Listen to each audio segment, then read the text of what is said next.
कर्तव्यांचे पालन करीन। मी जात-पात, धर्म, पंथ, पद, वय, भाषा, प्रांत व लिंग यावरून कोणताही भेदभाव न करता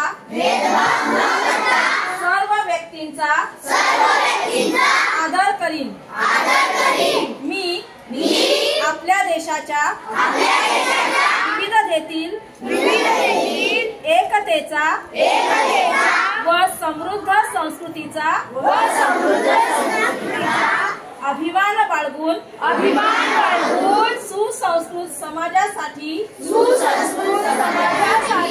आणि लिंगभाव समानतेसाठी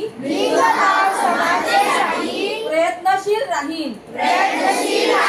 मी घरी व अन्यत्र माता भगिनींचा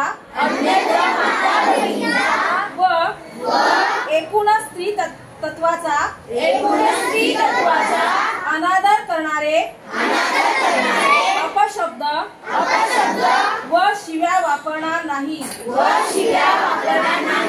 मी शिव्यामुक्त समाजाच्या निर्मितीसाठी संविधानिक व शांततेच्या मार्गाने प्रयत्न करीन। जय हिंद।